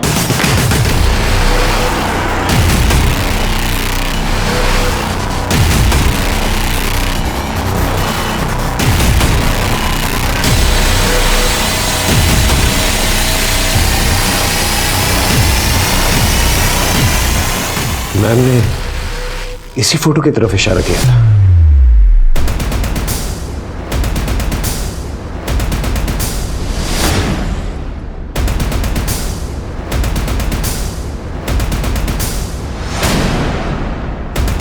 सर,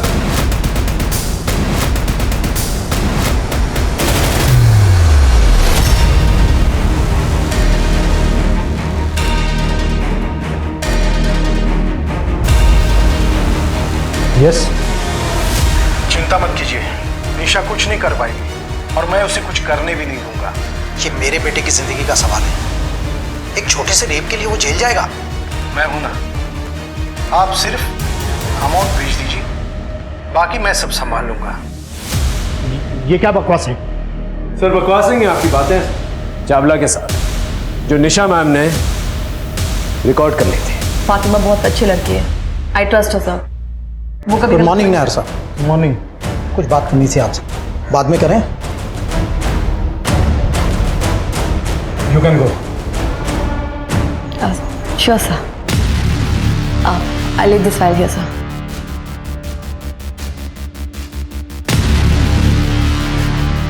और इसी रिकॉर्डिंग के जरिए आप पर प्रेशर डाल रही थी कि आप चावला का साथ छोड़ दें, ताकि वो अपना काम जो है ठीक से कर सके और फातिमा को इंसाफ दिला सके। Am I right? कहीं इसी की वजह से आपने निशा मैम का मर्डर तो नहीं कर दिया? नॉनसेंस। देखिए सर, कन्फेस कर लीजिए, वरना सच तो है हमारे पास। आइए प्लीज।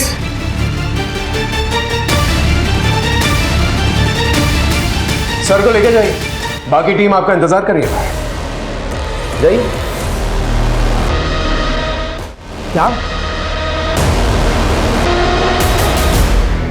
क्या हुआ पापा, कोई टेंशन? अपना हुक्म का इक्का जोकर बन गया।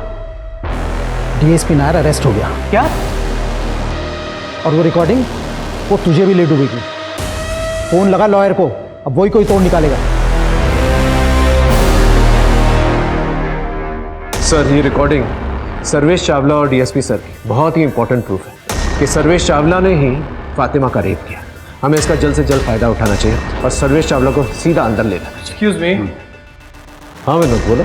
मैं सर्वेश चावला का लॉयर हूँ, फिलहाल उसी हैसियत से मैं आपके पास आया हूँ। मेरे क्लाइंट की कुछ रिकॉर्डिंग है आपके पास, मैं चाहूँगा कि आप वो रिकॉर्डिंग मेरे साथ शेयर करें, बाकी तो मैं कोर्ट में देख लूँगा।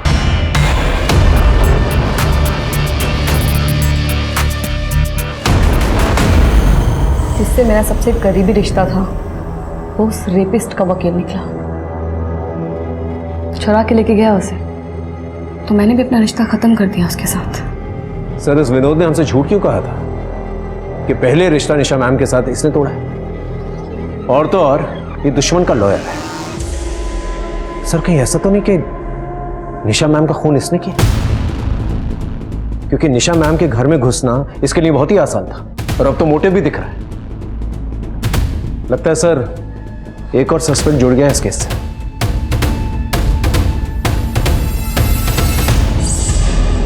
सर, अब तो आपकी काफी मेमोरीज लौटकर आ चुकी हैं, बस वो एम्बुलेंस वाली मेमोरी याद आना बाकी है। निशा मैम ने आपको एम्बुलेंस में क्या कहा था, उसका राज आपके दिमाग में अभी तक दफन है। उस राज को याद करने के लिए तो अपनी याददाश्त को कुरेद कुरेद के थक चुका हूं यार। आई अंडरस्टैंड सर, पूरी रात हम लोग यहाँ पर रहे हैं, आप थक चुके होंगे। आप एक काम कीजिए, आप घर जाइए, मैं थोड़ी देर और रुक के जो है इस केस को बारीकी से स्टडी करता हूँ।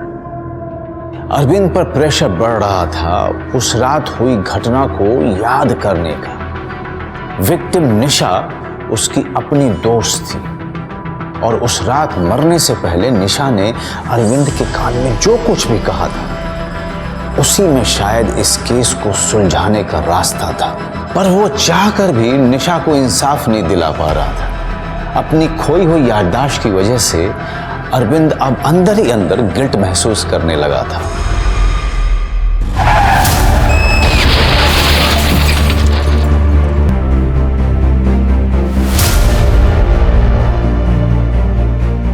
सामने पड़ी सर्विस गन छोड़ के खूनी ने ड्रॉवर से पर्सनल गन ढूंढ के निकाली। जब आसान तरीका सामने था तो मुश्किल तरीका क्यों चुना उसने? ऐसा तो कोई तभी करेगा अगर आसान तरीका सामने हुई ना।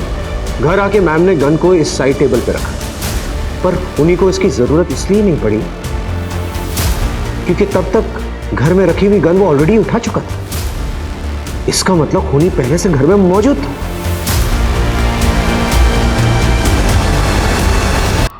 यहां से चली और गोली पीठ से निकलकर ये देखो यहां पर घुसी, इस कबर्ड के पास।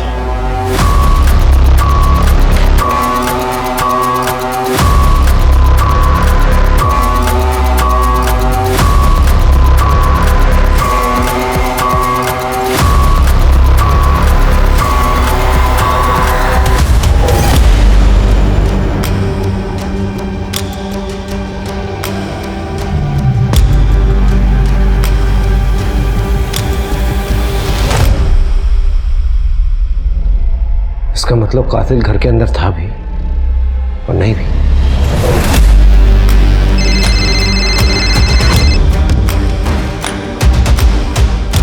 Yes sir. प्रदीप, मुझे याद आ गया है कि उस दिन मुझे इस निशा ने क्या कहा था। मुझे पता लग गया है कि असली खूनी कौन है।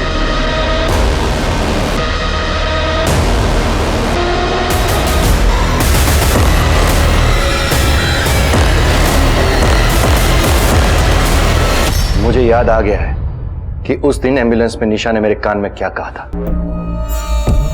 सच बात यह है कि एक मिनट सर, इससे पहले आप कातिल तक पहुंचे। कत्ल कैसे हुआ था ये मैं आपको बताता हूं, बहुत इंटरेस्टिंग है सर। सुनिए, कातिल जानता था कि निशा मैम को मारना इतना आसान नहीं, क्योंकि वो एक हाईली ट्रेन्ड ऑफिसर था। तो उनको मारने का सबसे अच्छा तरीका जो था वो था सरप्राइज अटैक। और सरप्राइज अटैक के लिए उसे घर के अंदर पहले से ही मौजूद होना पड़ता, और निशा मैम के घर के अंदर ऐसी कोई जगह नहीं थी जहां पर वो छुप सकता था। तो उसने देखिए क्या प्लान किया। वो निशा मैम के घर दोपहर में पहुंचा जब निशा मैम थी नहीं, और उसने निशा मैम के ड्रॉअर से उनकी पर्सनल गन निकाली और उसने जाकर कबर्ड में इस तरह से लगाई कि निशा मैम जब भी कबर्ड खोले गोली चल जाए और सीधा निशा मैम पर। यह था जवाब उस, क्योंकि निशा मैम जब घर पर आई उन्होंने अपनी सर्विस रिवॉल्वर सामने रखी, लेकिन तब तक कातिल अपना ट्रैप सेट कर चुका था। सर, ये बात मुझे तब जाकर पता चली जब मैं निशा मैम के घर पे पहुंचा और उनकी कबर्ड में दोबारा से तलाशी ली। तब मुझे बारूद के ट्रेसेस मिले जो गन चलने पर निकलते हैं। लेकिन सर, एक बात समझ में नहीं आई। जब हम क्राइम सीन पर पहुंचे तो वो गन जो कबर्ड में मौजूद होनी चाहिए थी वो हमें जमीन पर मिली। वो गन कबर्ड से जमीन पर किसने रखी? और यही सवाल जो है हमें कातिल की पहचान करवाता है। क्या है सर, क्राइम सीन पर जब हम पहुंचे तो वो जो गन कबर्ड में थी, वो गन आपने कबर्ड में से निकाल के जमीन पर रखी ताकि सबको लगे कि खूनी ने खून किया और गन छोड़कर भाग गया, क्योंकि खूनी आप है सर। मैंने सीसीटीवी चेक किया। निशा मैम 5:30 को घर आई। उसके पहले ही आपने उनके घर जाकर उनके कबर्ड में गन लगाई थी। आप पहले से मौजूद थे अंदर और उसी दौरान आपने गन कबर्ड में से निकाली और जमीन पर रख दी। निशा मैम को आपके इस प्लान के बारे में पता चल चुका था सर? हाँ, निशा ने यही कहा था मुझसे, मैं ही हूं निशा का कातिल। क्यों किया आपने ऐसा? अंदर ही अंदर मैं निशा से बहुत प्यार करने लगा था और मुझे भी ऐसा लगता था कि वो भी मुझसे प्यार करती है। एकेडमी से निकलने के बाद सालों तक मैंने इसी सोच के साथ इंतजार किया कि आज नहीं तो कल निशा अपनी फीलिंग्स को एक्सप्रेस करेगी। लेकिन जब उसने विनोद के बारे में बताया, लेकिन मुझसे वो सहन नहीं हुआ और ये कड़वा कूट भी ये सोच के पी गया कि जब मैं निशा को अपनी फीलिंग्स के बारे में बताऊंगा तो वो मेरे प्यार को अपना लेगी। लेकिन ऐसा भी नहीं हुआ। ये क्या है? निशा, निशा आई लव यू। तुम मेरे सबसे अच्छे दोस्त हो, तुम अपने मन में ये सब लेके बैठे हो? तुम्हारे मन में कुछ और बाहर कुछ और है। निशा मेरी बात I said leave. Nisha leave. दोबारा अपनी शक्ल मत दिखाना मुझे। और उसी गुस्से में मैंने ये फैसला कर लिया कि मैं निशा को मार दूंगा और इस तरह से मारूंगा कि किसी को मुझ पर शक नहीं होगा। क्योंकि जब गोली चली तब तो मैं तुम्हारे साथ ड्यूटी पर था ना, लेकिन उस एक्सीडेंट में मेरी याददाश्त खोने और वापस पाने के बाद मुझे अपना जुर्म कुछ अलग नजरिए से दिखने लगा। सच कहो यार, मुझसे बहुत बड़ा गुनाह हो गया। निशा मैम के मर्डर के लिए मैं आपको गिरफ्तार करता हूं। You are under arrest Arvind Mudgal. यही एक लौता और अनोखा ऐसा केस था जिसमें विक्टिम और इन्वेस्टिगेटर और क्रिमिनल तीनों ही पुलिस अफसर थे। और इतना सब आखिर हुआ क्यों? सिर्फ इसलिए कि एक आदमी अपनी भावनाओं का इस हद तक गुलाम बन गया कि बस एक लड़की की ना ने उसे अपराधी बना दिया। जुर्म को पैदा करने वाले हालात चाहे किसी भी तरह की दुनिया में किसी भी तरह के लोगों को शिकार क्यों न बनाए, पर होते तो सब एक से ही हैं। इनसे बचने का सिर्फ एक ही रास्ता है और वो ये कि अंतरात्मा और मस्तिष्क इतनी मजबूत हो कि कोई भी हालात हमें गलत रास्ते पर ना धकेल सके। कल फिर मिलेंगे क्राइम पेट्रोल की इस विशेष श्रृंखला में एक नए केस के साथ। तब तक आप अपना और अपने परिवार का खूब ख्याल रखिए और देखते रहिए क्राइम पेट्रोल सतर्क। जय हिंद। क्राइम पेट्रोल के और भी दिलचस्प कहानी देखने के लिए हमारे चैनल को सब्सक्राइब करें और बेल आइकॉन दबाना न भूलें।